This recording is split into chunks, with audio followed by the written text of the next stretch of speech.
The Aston Martin Valkyrie redefines the hypercar. But what's truly mind-blowing about this vehicle is the fact that it's road legal. It might look like it's been beamed down from outer space, but this vehicle has to have everything you get in your Toyota Corolla. Well, almost. Guys.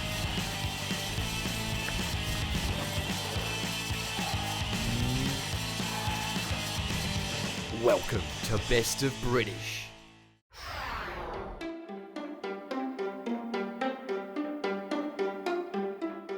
Let's start with the headlights. These are very fascinating. Now obviously you've got the high beam, the low beam, the indicators, but inside they're using 3D printed carbon fibre, and the headlights and brake lights combined weigh 40% less than one headlight cluster in an Aston Martin DB11. This car is all about saving weight. Some of the challenges the design team faced were incredibly complex. Take the windscreen wiper, for example. This needs to cover 80% of the windscreen. And if you look at the windscreen, well, it's curved.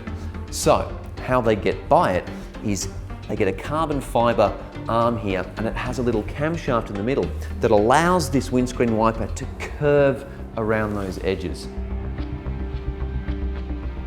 This model is 95% representative of the finished product. However, this area here will be recessed so that aerodynamics are much more improved.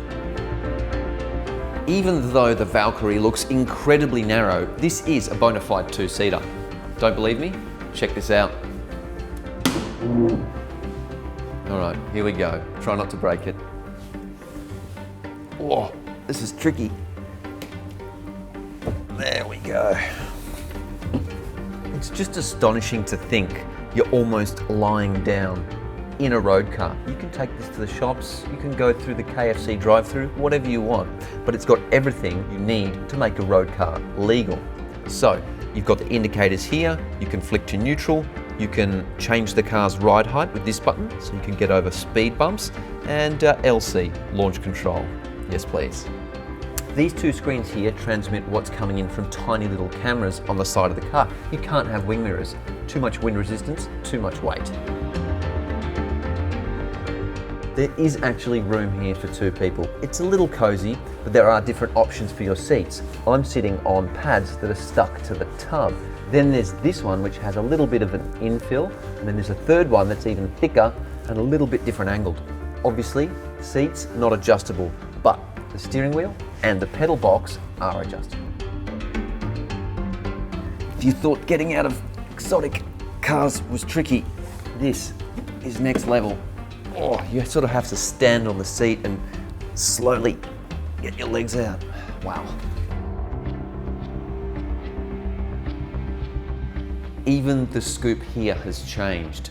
They've added some extra aerodynamic tunnels here to guide the airflow over the rear. And this is very cool, the chimizzle. What's a chimizzle? It's a center horizontal mounted stoplight. And I believe it's the smallest in the world. The aerodynamics in this car are absolutely stunning, and it even includes active aero on this rear spoiler. But they had to take into account the thermal dynamics because the exhaust pipe generates so much heat, it would melt the spoiler off. They have to cover it in a ceramic coating. But it gets better.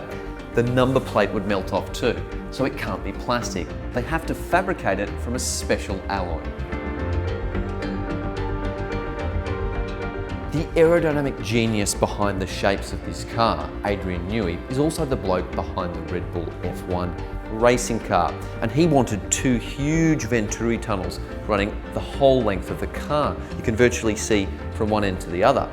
But the problem there is you need a very, very narrow engine. And that's where Cosworth comes in.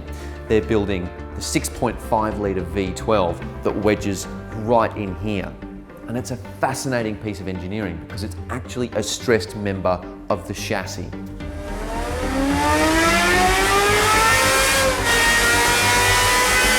I love the fact that the engineering team has gone to the nth degree to reduce weight. It doesn't even have a conventional reverse gear. That is taken care of by the electric motor. Even the badge is subject to weight saving. This optional one here, I can barely pick up, is just 15 microns thick. That is thinner than a human hair.